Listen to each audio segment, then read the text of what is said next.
Nazdar, server konzolista.cz, Apsi sa vracia na váš server a vracia sa, aby som urobil osvetu do Nintendo komunity, keďže táto komunita je stále v našich lúkach a hájoch minimálne percentne zastúpená oproti PlayStationu, oproti Xboxu, ak chcete. A preto po nejakej tej klasickej dohode s vedením konzolista.cz, keďže sú to moji kamaráti, som sa rozhodol, že sa pustím aj do nejakého videoprojektu opäť pre váš server a pre Nintendo komunitu budem prinášať v 14-dňových vlogoch pohľad na hry, ktoré podľa mňa myslím zaslúžia pozornosť vás hráčov, majiteľov Víčka alebo potenciálnych majiteľov Víčka. A dneska teda štartujeme prvou časťou, program sa bude volať Big N Live, keďže Big N znamená kvázi veľké Nintendo, ktoré je súčasťou hernej konzole od ich samotných začiatkov, keďže stáli samotní na začiatku. A prvá časť sa bude venovať hre Fragile Dreams. Bude to prebiehať takto, že prebiehne takýto úvod, vždy na pozadí s hrou a následne odprezentujem. Nebudú to videorecenzie, budú to len predstavovanie hier plus moje dojmy samozrejme do komentárov. Takže Big N Live, prvá časť Fragile Dreams. Check it.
Maybe I'll find something he left behind. It's so dark I can hardly see. If I crank open the dome... Aj keď exkluzívny projekt Fragile Dreams Faravel Ruin of the Moon z roku 2009 v Japonsku, ktorý sa minulý rok vďaka Rising Star Games dostal aj do Európy exkluzívne na Wii, môže na prvý pohľad pôsobiť ako hororová hra, tak samotný autor Kentaro Kawashima, autor aj vizuálnej, aj obsahovej stránky projektu Fragile Dreams, sa od tohoto dištancuje. Chce, aby jeho vízia post-apokalypsy zabalená v nádhernom anime štýle s plnohodnotnými anime videosekvenciami a prestrihmi dávala skôr obraz ľudských drám na pozadí sveta, ktoré z neznámych dôvodov razom zomrel. Preto do hlavnej úlohy nastupuje Seto ako predĺžená ruka pre hráčov cez Wiimote. Tento hral posledný Silent Hill, vie, že tam bolo možné cez remote pad ovládať batériku a na tomto istom koncepte je postavený aj Fragile Dreams, čiže z tretieho pohľadu si môžete pomocou batériky svietiť na rôzne miesta a pomocou remote teda mieriť aj tam, kam chcete. Svet Fragile Dreams je post-apokalypsa, aká má byť. Všetci ľudia zmizli zo zeme, nachádzate len malé útržky toho, čo sa vlastne stalo a preto ako jeden z posledných ľudí na zemi sa snažíte v obkolesení duchov dopátrať, kam vlastne všetci zmizli, kam sa všichni podeli. Takže Seto je schopný v klasickom koncepte udierať do duchov, tým si zvyšuje svoj level, keďže toto nie je nejaká pobehujúca akčná adventúrka, ale jedná sa aj o RPGčku, v ktorej budete sledovať reálne postavy a ich osudy, tak ako autor sám chcel docieliť. Preto RPG elementy sú zastúpené výmenou zbraní, zvyšovaním levelu, doplňaním energie cez nákup a tak ďalej a tak ďalej.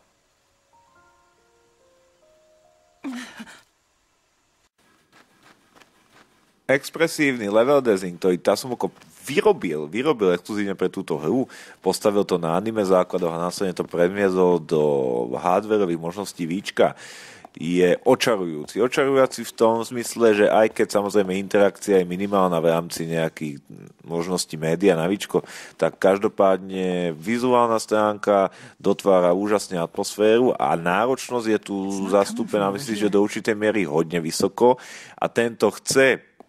Alebo je to taká dvojsečná zbraň. Seto je na začiatku hodne slabý a budete riskovať, ak sa budete utkávať s viac ako jedným duchom, ale ak to nebudete samozrejme robiť, nebude vám raz level a tým pádom pôjdete slabý hrou ďalej a ďalej. Preto je to taká dvojsečná zbraň a ten, kto bude chcieť, aby bol Seto silnejší, bude musieť aj riskovať. Na začiatku má hodne malý pover a ľahko môže zomrieť. I wonder if she's going to be all alone now. Ak ste niekedy hrali projekty ako Eternal Sonata či kultový Batten Kaitos alebo Valkyria Profil, tak vám určite niečo hovoria tvorcovia Triscendo. To sú aj autori hry Fragile Dreams a každý, kto nájde len malý úvodný odkaz v tejto hre, tak hneď bude vedieť, kto za touto hrou stál. Spomeňme si len na také krátke predmety, ktoré budete v hre nachádzať. Tie sú tajomné a majú otáznik, hneď akých nájdete. A jediná možnosť, ako ich prezrieť, je nájsť tzv. Safe bod a to je ohnisko. Pri tomto ohnisku si Seto sadne, zapálí oheň a svetlo mu bude ukazovať, čo to vlastne našiel. A vtedy sa spúšťa akási forma príbehov, tak ako v hre Lost Odyssey, ktorá bola exkluzívne pre Xbox 360, v ktorej si hlavný hrdina mohol užívať akési sny, v ktorých sa obzeral za postavami a dôležitými postavami tejto hry. Takže niečo také zažíva aj Seto a nachádza odkazy na ľudí, ktorí museli zomrieť a nachádza ich príbehy, čím je zastúpená opäť ona dramatičnosť, ktorou sa autor hry oháňal už aj mojím menom na začiatku. You really do love playing hide and go seek, don't you? Yep, and I like apples and running races too. Oh, really? But you always come in last place in races. Yeah, but I still like them, and I love Mommy best. Hra vás vedie trošku za ručičku v zmysle toho, že už hneď na začiatku nájdete inteligenčný procesor alebo tzv. Počítač, niečo, čo vám môže pripomínať nejakú elektronkovú mašinu z série Fallout. Tá disponuje vlastným mozočkom a bude vám pomáhať, dá sa povedať, že od začiatku až do konca bude vám určovať cesty, kam máte ísť a o to vám zjednoduší nejaké adventúrkové prvky. Už spomínaná slabá interakcia so okolím je aj napriek tomu, dá sa povedať, že trošku bohatá, keďže v hre napríklad budú pobehovať všelijaké druhy zvierat ako mačky a vy ich môžete potom ako si u bizárneho predajcu, ktorý vyzerá ako Kalimero so škrupinou na hlave, kúpite špeciálnu paličku a môžete sa s mačkami hrať energiu. V hre si zvyšujete aj počas bojov tým, že napríklad nakúpite cukríky a tie si môžete, ako som povedal, pri zníženom statuse poveru ľahko doplniť.